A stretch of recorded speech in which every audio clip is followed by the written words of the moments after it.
मेरा नाम मुकेश कुमार गुप्ता है, मैं कोटा से फैकल्टी हूँ। अभी मैंने कोरोना के कारण अभी अपना खुद का स्टार्ट किया है आर्यभट्ट क्लासेस करके। उसमें मैं बच्चों को जो सेकेंड अटेम्प्ट है IIT मेन का 2020 का, जो जुलाई में अभी तक डेट अनाउंस है, उसके बारे में मैं बता रहा हूँ मैथमेटिक्स के, कि मैथमेटिक्स में कौन कौन से चैप्टर इंपॉर्टेंट है, कौन से चैप्टर पे बच्चों को ज़्यादा ध्यान देना चाहिए, कौन से चैप्टर इजी हैं, कौन सा मॉडरेट है, कौन सा चैप्टर टफ है। तो उसका एनालिसिस इस प्रकार है कि मैथमेटिक्स में सबसे पहले आप लोगों को एक नंबर में है आप लोगों का मैथमेटिकल रीजनिंग। एक नंबर में है आप लोगों का मैथमेटिकल रीजनिंग, इजी चैप्टर। ये सब इजी चैप्टर्स हैं जिनको आप लोग छोड़ के कभी जाना मत। ये इजी चैप्टर हैं जिनको छोड़ के जाना नहीं है। मैथमेटिकल रीजनिंग, इससे आपको एक क्वेश्चन कंफर्म आएगा। सेकेंड नंबर पे है स्टैटिस्टिक्स, इससे एक क्वेश्चन आएगा। तो मैथमेटिकल रीजनिंग में आप लोग समझते हो ये सबसे इजी चैप्टर है, इसको आप चाहोगे तो एक दिन में रिवीजन करके अच्छा कर सकते हो। और ये है स्टैटिस्टिक्स, इसमें आपको ध्यान देना है मीन, मोड और मीडियन के बारे में, मीन, मोड और मीडियन के बारे में। इसके बाद इसके अंदर आ जाएगा स्टैंडर्ड डेविएशन, वेरिएंस। इन सब चीजों को आप अच्छे से कर लेना। ज़्यादा से ज़्यादा इसमें ये जो चैप्टर है, ये जो टॉपिक है, इसमें ज़्यादा स्टैंडर्ड डेविएशन से ही क्वेश्चन पूछता है, ठीक है ना। ये सब इजी टॉपिक है। इसके अलावा थर्ड नंबर पे आ गया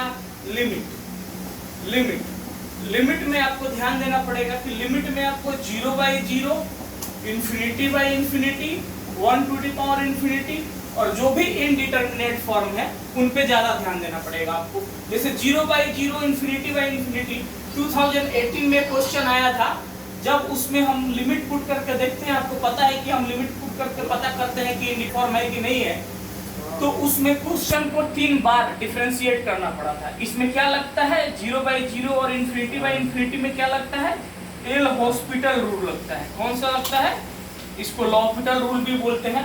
एल हॉस्पिटल रूल लगता है कि अपन न्यूमरेटर को अलग डिफरेंशिएट करते हैं, डिनोमिनेटर को अलग डिफरेंशिएट करते हैं। मैक्सिमम 2 बार होता है, पर 2018 के पेपर में 3 टाइम्स आया। तो आप इसको ध्यान में रखिएगा। 1 to the power इन्फिनिटी, इसके फॉर्म को आप ध्यान में रखिएगा। इसके डेरिवेशन आपको आता होगा तो आसानी से इससे आपका एक क्वेश्चन कंफर्म है।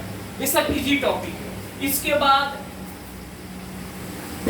इसके बाद आपके लिए आता है 4th नंबर पे आता है ट्रीगो, और ट्रीगो के अंदर आ जाता है आपका हाइट एंड डिस्टेंस। जो 10th क्लास में आप लोग पढ़े होंगे हाइट एंड डिस्टेंस, उससे ये क्वेश्चन आ रहा है, कंफर्म आ रहा है। इस साल भी हो सकता है कि जुलाई अटेम्प्ट में आए, हाइट एंड डिस्टेंस आएगा। ये 10th लेवल का है, आप सबको पता है, ये 10th स्टैंडर्ड का है। बस यहाँ पे आप लोग को थोड़ा IIT का प्रीवियस ईयर का क्वेश्चन को है रिवीजन कर लेना है कि IIT में किस प्रकार का क्वेश्चन पूछा जा रहा है, उसको बस बना लेना, उतना से आपका काम चल जाएगा। और इसके अंदर आपको इक्वेशन भी ध्यान से देख लेना, जो भी ट्रिगोनोमेट्रिक इक्वेशन होते हैं उनको ध्यान से देख लेना। कंपाउंड एंगल वगैरह देख लेना, कंपाउंड एंगल का फॉर्मूला जो भी होता है, इन सबको देख करके, यानी ट्रिगो एक छोटा सा टॉपिक है। अगर आप 4 से 5 घंटा देते हो तो इसको रिवीजन कर अच्छे से रिवाइज कर सकते हो। ये सब इजी टॉपिक है। आपको सॉल्यूशन ऑफ ट्रायंगल पढ़ना नहीं है। सॉल्यूशन ऑफ ट्रायंगल आप समझते हो, वो एडवांस के टॉपिक में है, वो मेन के टॉपिक्स में नहीं है। तो एक ट्रिगो हो गया। इसके बाद आता है 5th नंबर पे आता है ITF यानी inverse trigonometric function, inverse trigo में भी एक क्वेश्चन आता है। इससे भी एक क्वेश्चन, इनवर्स ट्रिगो में क्या है, अभी तो 25 क्वेश्चन पूछ रहा है, 20 क्वेश्चन आपका ऑब्जेक्टिव और 5 जो पूछ रहा है वो इंटीजर टाइप पूछ रहा है। तो ITF इनवर्स ट्रिगोनोमेट्रिक फंक्शन में आप देखोगे 2015 का क्वेश्चन, उसमें डायरेक्ट फार्मूला पूछ दिया था 3 tan इनवर्स x की।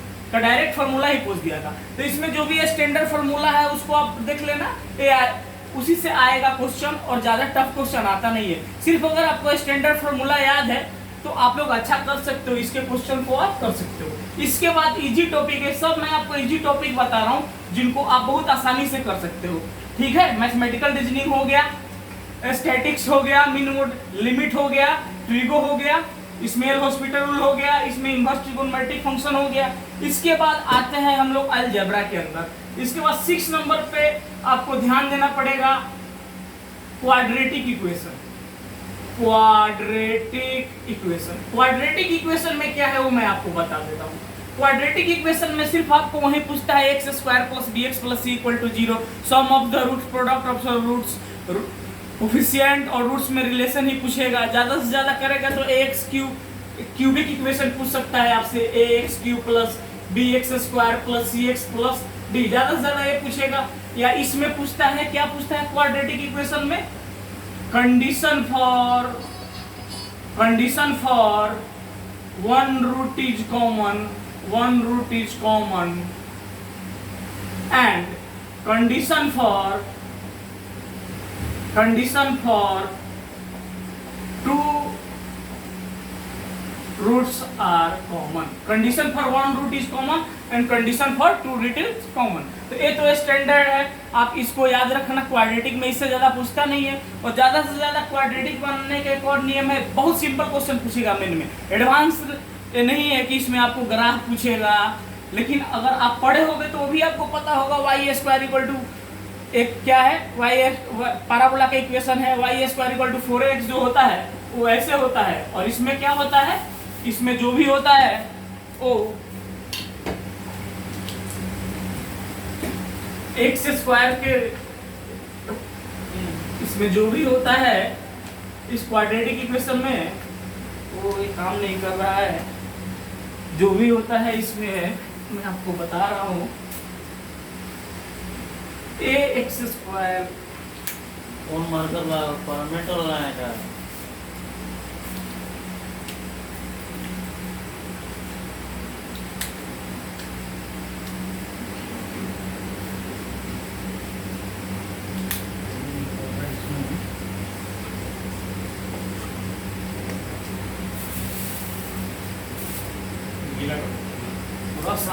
थोड़ा वेट कीजिए, सॉरी इसके लिए, डिस्टरबेंस के लिए सॉरी। आज ही मैं स्टार्ट कर रहा हूँ, अभी मैं कोटा से जस्ट आया हूँ, मैं अभी स्टार्ट ही आज पहला वीडियो बना के डाल रहा हूँ मैं।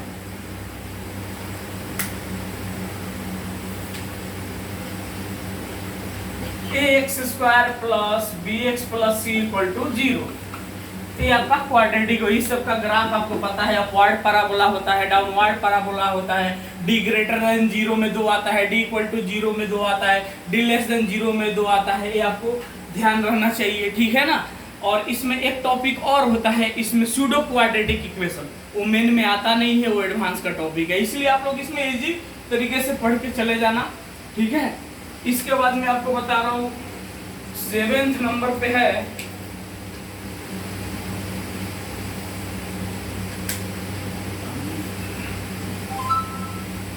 सेवेंथ नंबर पे जो टॉपिक है वो मैं आपको बता रहा हूँ। क्वाड्रेटिक इक्वेशन के बाद आप लोग सीक्वेंस एंड सीरीज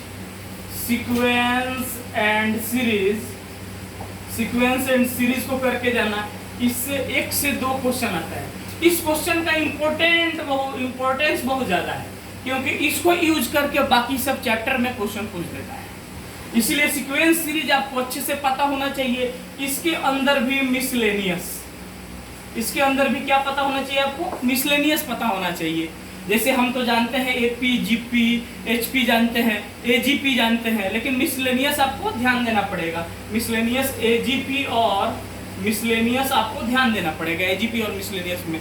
और इसमें एक ट्रिक बताता हूं आपको, अगर कहीं पे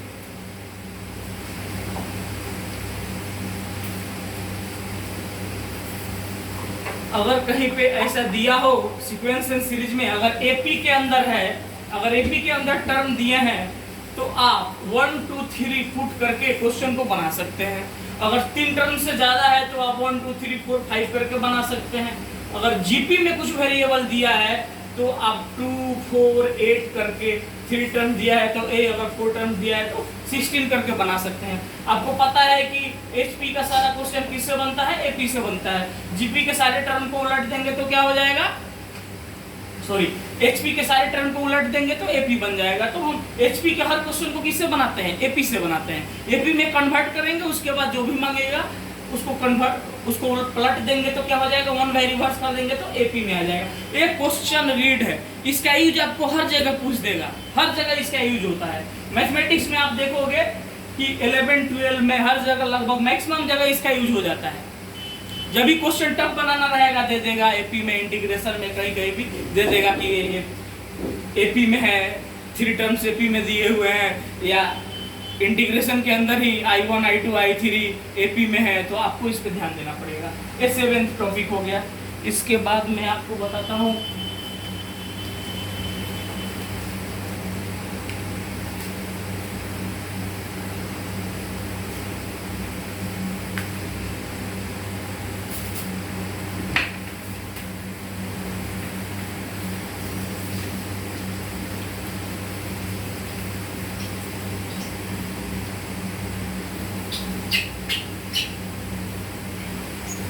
सीक्वेंस सीरीज से आप मिसलेनियस देख सकते हो। इसमें एक ट्रिक भी काम आता है। जैसे मिसलेनियस सीरीज दिया हुआ है, क्या दिया हुआ है, मिसलेनियस सीरीज दिया हुआ है, आपको पता नहीं चल रहा है तो आप क्या करेंगे, जैसे कि मान लो मैं आपको इसमें क्वेश्चन बताता हूँ कि यहाँ पे एक क्वेश्चन है, यहाँ पे एक सीरीज दिया हुआ है और उसका ऑप्शन 4 है, 1, 2, 3, 4 और क्वेश्चन जो है वो n के फॉर्म में है। मान लो n+1 है, यहाँ n² × n-1 है, यहाँ पे n³ + 1 into n² है, यहाँ पे नन ऑफ दीज है। अगर ए क्वेश्चन दिया है, किसी भी सीरीज का हो, दुनिया का कोई सीरीज हमें पता नहीं चल रहा है, तो हम क्या करेंगे कि इस सीक्वेंस का जो टर्म होगा उसके फर्स्ट, सेकेंड, थर्ड टर्म को यूज कर लेंगे।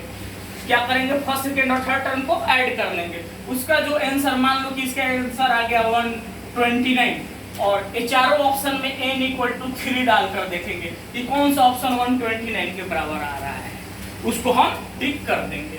आप दो टर्म ऐड करने पे भी हो जाता है, लेकिन आप क्या करना, 3 टर्म को ऐड करना।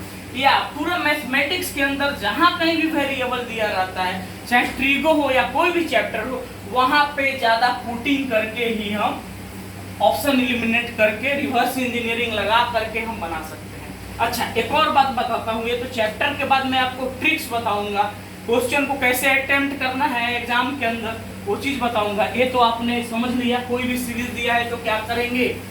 इसके बाद मैं आपको बता रहा हूँ कि सीक्वेंस सीरीज हो गया। इसके बाद सीक्वेंस सीरीज के बाद चैप्टर जो आता है, सीक्वेंस सीरीज के बाद जो चैप्टर आता है वो हो गया आपका 12 में matrix and determinant. Matrix and determinant, देखिए मैट्रिक्स और डिटर्मिनेंट में आपको ज्यादा कुछ पढ़ना नहीं है। मैट्रिक्स के और डिटर्मिनेंट इन दोनों में आपको सॉल्यूशन ऑफ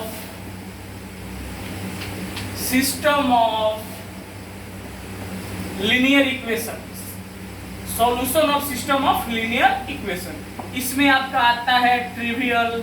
ट्रिवियल आपको पता है 0, 0 आता है तो ट्रिवियल होता है। उसके बाद आता है नॉन ट्रिवियल, ये आपको देखना पड़ेगा। उसके बाद आता है इनफाइनाइट सॉल्यूशन, इनफाइनाइट सॉल्यूशन। उसके बाद आता है इनफाइनाइट मेनी सॉल्यूशन। इन सब चीजों को ध्यान से देख लेना। बॉक्स किस में 0 करते हैं, बॉक्स किस में 0 करते हैं, बॉक्स किस में 0 नहीं करते हैं। इससे बाहर क्वेश्चन नहीं आएगा आपके IIT में। आप प्रीवियस ईयर भी उठाकर देखोगे तो यही सब आता है। इसके अलावा मैट्रिक्स में आप एडजॉइंट का प्रॉपर्टी पढ़ लेना, एडजॉइंट ऑफ मैट्रिक्स पढ़ लेना। इसके प्रॉपर्टी से क्वेश्चन आ जाता है, ठीक है ना। और डिटर्मिनेंट में आपका ज्यादा यही सब सिस्टम ऑफ लीनियर इक्वेशन और एडजॉइंट, मतलब एक बार रिवीजन कर लेना है, बहुत इजी टॉपिक है, ठीक है ना। इससे आपके 2 क्वेश्चन तो मिनिमम आएंगे ही, 2 क्वेश्चन मिनिमम आएंगे ही। पहले 30 क्वेश्चन होता था तो हर टॉपिक से क्वेश्चन दे देता था, लेकिन अभी पहले 2 to 3 क्वेश्चन आते थे। अब कम हो गया है तो 2 क्वेश्चन तो मिनिमम आएगा ही इससे, ठीक है ना। ये सारा चीज आपको एडजॉइंट वगैरह ध्यान में रखना है। इसके बाद हम आते हैं इधर, पूरा डिटेल्स में मैं बता रहा हूं आपको। आखिरी में आपको मैं रिवर्स इंजीनियरिंग बताऊंगा, रिवर्स इंजीनियरिंग के बताऊंगा, क्वेश्चन एलिमिनेट करके कैसे आईआईटी में हम करते हैं वो सारा चीज मैं आपको बताऊंगा। ये वीडियो लंबा होगा, इसको जितना से ज्यादा हो सके शेयर करें, ज्यादा से ज्यादा शेयर करें, दोस्त फ्रेंड्स वगैरह को डालें। ये सब हो गया आपका टॉपिक। इसके बाद मैं आपको बताता हूं कि इसके अलावा आप ध्यान देना थोड़ा सा इंटीग्रेशन पे।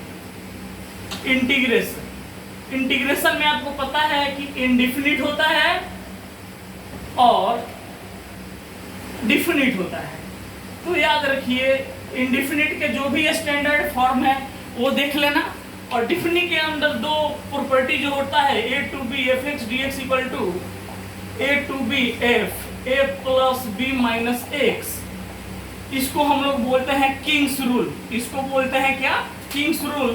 और एक क्वींस रूल होता है 0 से 2a fx dx equal to 0 से a fx plus f 2a minus x, ठीक है। मतलब यहाँ पे जब लिमिट को हाफ करना हो, जैसे यहाँ पे 0 से पाई साइन x है, तो इसको हाफ करना हो तो हम देखते हैं इसमें 2a माइनस x करके, इसको बोलते हैं क्वींस रूल, इसको बोलते हैं क्वींस रूल। इन्हीं दोनों रूल पे क्वेश्चन आता है डिफिनिट के अंदर, ठीक है ना। तो इसको आप ध्यान से कर लेना। इस पे क्वेश्चन प्रीवियस ईयर जो भी हो प्रीवियस ईयर आया होगा उसको आप अच्छे से कर लेना। ये हो गया इंडिफिनिट और डिफिनिट। इसके अलावा आप एरिया अंडर कर्व कर लेना। Area under curve, area under curve से कोई टफ क्वेश्चन नहीं आएगा।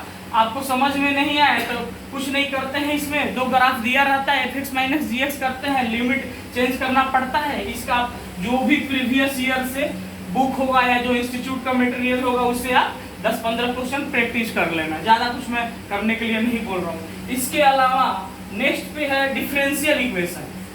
देखिए डिफरेंशियल इक्वेशन जो है आगे चल के आप जब बीटेक करने जाओगे तो इसको बहुत बड़े लेवल पे पढ़ना पड़ेगा, लेकिन अभी आपको ज्यादा कुछ नहीं पढ़ना है। डिफरेंशियल इक्वेशन से भी एक क्वेश्चन आएगा, एरिया अंडर कर्व से कंफर्म है। इन दोनों से 2 क्वेश्चन, ये कंफर्म है और इजी क्वेश्चन आते हैं। आप थोड़ा भी अच्छा प्रैक्टिस करोगे तो आपसे हो जाएगा। डिफरेंशियल इक्वेशन से क्वेश्चन आता है आपका लीनियर या reducible to linear, reducible to linear, यही आएगा। dy by dx px जिसमें इंटीग्रेटिंग फैक्टर निकालना होता है वो आएगा, या रिड्यूसिबल टू लीनियर या होमोजीनियस और reducible to homogeneous, reducible to homogeneous. इसको आप अच्छे से कर लेना। जो भी प्रीवियस क्वेश्चन, ये सब इजी क्वेश्चन आते हैं, इनको आपको छोड़ना ही नहीं है। अभी आपके पास 22 से 23 डेज बचे हैं, 18 जुलाई से एग्जाम है। आप इन सबको रिवीजन करते जाना है, कुछ मत करो। अभी कुछ नहीं आता है, क्वेश्चन लगाते जाओ 20, 25, 50 क्वेश्चन लगाते जाओ हर टॉपिक का। बहुत आसान है क्वेश्चन। आपको जो भी टॉपिक बता रहा हूँ आपसे छूटेगा नहीं। आईआईटी में आप करके जरूर आओगे, उसके बाद आप बोलोगे कि नहीं सर ने क्या बोला था और क्वेश्चन आया। इसके आगे जो चैप्टर आता है मैं आपको बता दूं। इसके बाद आपको ध्यान देना है एओडी। एओडी क्या है भाई? एओडी है एप्लीकेशन ऑफ डेरिवेटिव्स। एओडी क्या है? एप्लीकेशन ऑफ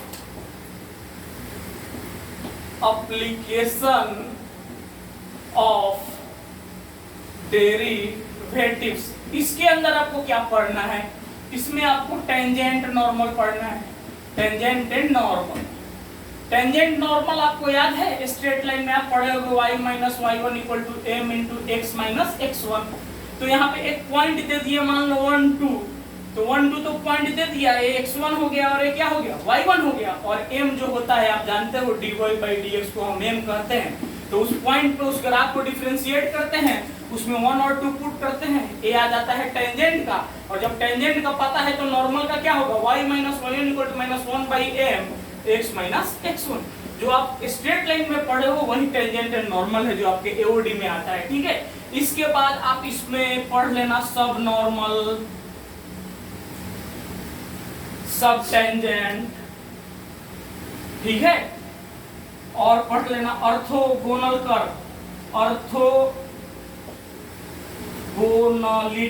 ऑर्थोगोनलिटी की जब दो कर्व आपस में कट करते हैं तो उनके जो भी इंटरसेक्शन पॉइंट होता है, अगर वहां पे टेंजेंट के बीच का एंगल 90 डिग्री है तो बोलते हैं दोनों कर्व क्या है, ऑर्थोगोनल है। अगर एक जगह भी अगर दो कर्व आपस में दो जगह इंटरसेक्ट कर रहे हैं, अगर एक जगह टेंजेंट के बीच का एंगल 90 डिग्री आ रहा है, दूसरी जगह नहीं आ रहा है, तो हम उसको ऑर्थोगोनल नहीं बोलेंगे। ठीक है, ऑर्थोगोनलिटी कंडीशन ऑफ ऑर्थोगोनलिटी आप पढ़ लेना, ऑर्थोगोनल कर्व के बारे में पढ़ लेना। फिर इसके बाद आपका आता है, इसके बाद आपका इसी में आता है रेट मेजर, इसी में आपको आता है रेट मेजर। रेट मेजर में कैसे क्वेश्चन आएंगे वो भी मैं आपको बता दे रहा हूं। रेट मेजर में क्वेश्चन आता है, रेट मेजर में क्वेश्चन आपको कैसे आएगा वो मैं बता रहा हूँ। एक क्वेश्चन इससे कंफर्म है, ठीक है ना।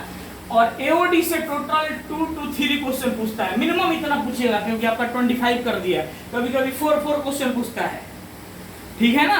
पहले जब 30 क्वेश्चन होता था तो 4 क्वेश्चन पूछता था, 5 क्वेश्चन पूछा था, अभी हम 2 मिनिमम लेके चल रहे हैं। रेट मेजर में कैसे क्वेश्चन पूछेगा कि जैसे मान लो कि एक बैलून है, उसमें क्या कर दिया, पिन मार दिया, तो उसे इस रेट से उसमें का जो भी बैलून के अंदर जो भी गैस है निकल रहा है, तो इस टाइप का क्वेश्चन रेट मेजर इसको बोलते हैं। या पानी का टंकी है, उसमें एक जगह से पानी इस रेट से निकल रहा है, तो आपको ध्यान देना पड़ेगा रेट मेजर। ये सब बिजी टॉपिक है, एओडी आपको छोड़ना नहीं है, ठीक है ना। जैसे वही एप्लीकेशन ऑफ डेरिवेटिव है, एप्लीकेशन ऑफ इंटीग्रल में क्या क्या आ जाएगा, एप्लीकेशन ऑफ इंटीग्रल में आ जाएगा एरिया अंडर कर्व और डिफरेंशियल इक्वेशन, ठीक है।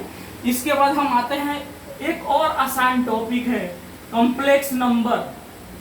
कॉम्प्लेक्स नंबर जो है इसमें आप आयोटा का प्रॉपर्टी और रियल ये सब करके आप आईआईटी का पेपर देखोगे तो कभी कभी पूछ देता है क्वेश्चन की इक्वेशन दिया है, ये प्योरली रियल है तो क्या करेंगे, इमेजिनरी पार्ट को जीरो कर देंगे, प्योरली इमेजिनरी है तो क्या है, रियल पार्ट को जीरो कर देंगे। ये सब आप देख लेना, जो भी आपके सर नोट्स दिए होंगे इससे भी इजी क्वेश्चन आएगा, सब छोड़ना नहीं है, सब तक क्वेश्चन नहीं आने वाला आपको, ठीक है। इसके बाद मैं आपको बता दूं कि इस हो गया। अब हम नेक्स्ट टॉपिक पे आते हैं, कोऑर्डिनेट पे आते हैं। कोऑर्डिनेट में आपको ध्यान देना है स्ट्रेट लाइन। स्ट्रेट लाइन में आपको क्या करना है, स्ट्रेट लाइन के अंदर लोकस, सेंट्रोइड, इन सेंटर, ऑर्थो सेंटर, सेंट्रोइड, इन सेंटर, ऑर्थो सेंटर, एक सेंटर, ये सब चीज आपको पता होना चाहिए क्योंकि क्वेश्चन पुट ऑफ इन्हीं 4 चीजों से किया जाता है। लोकस आपको पता होगा, एच के मानते हैं, सर्कल भी एक लोकस है, पैराबोला भी एक लोकस है, हाइपरबोला भी एक लोकस है, आपको पता होगा ये चीज, ठीक है ना। पेयर ऑफ स्ट्रेट लाइन पढ़ते हैं वो भी एक लोकस है, ठीक है ना। ये सब हम एक कोण से निकालते हैं, आपको पता होगा। तो इन सबको मिलाकर के क्वेश्चन पूछता है स्ट्रेट लाइन में। और स्ट्रेट लाइन में आप इमेज पढ़ लेना, इमेज के बारे में पढ़ लेना, ठीक है ना। इमेज, फुट ऑफ परपेंडिकुलर पढ़ लेना, इमेज, फुट ऑफ परपेंडिकुलर पढ़ लेना। एक और चीज बता रहा हूँ, यहाँ पे जो जो चीज आप पढ़ोगे, इमेज, फुट ऑफ परपेंडिकुलर और distance between 2 parallel lines, distance between 2 parallel lines. देखो ये 2 वेरिएबल में आता है x plus dy plus c equal to 0 straight line, लेकिन x plus dy plus cz 3 variable में होगा तो वो क्या हो जाएगा, प्लेन हो जाएगा। तो स्ट्रेट लाइन की चीजें जो है, स्ट्रेट लाइन की चीजें 3D में आपको काम आएंगी, तो स्ट्रेट लाइन पूरे अच्छे से कर लेना।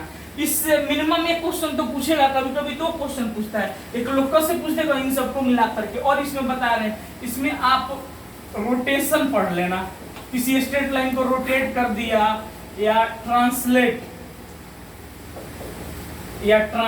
कर दिया, ठीक है, या इन दोनों का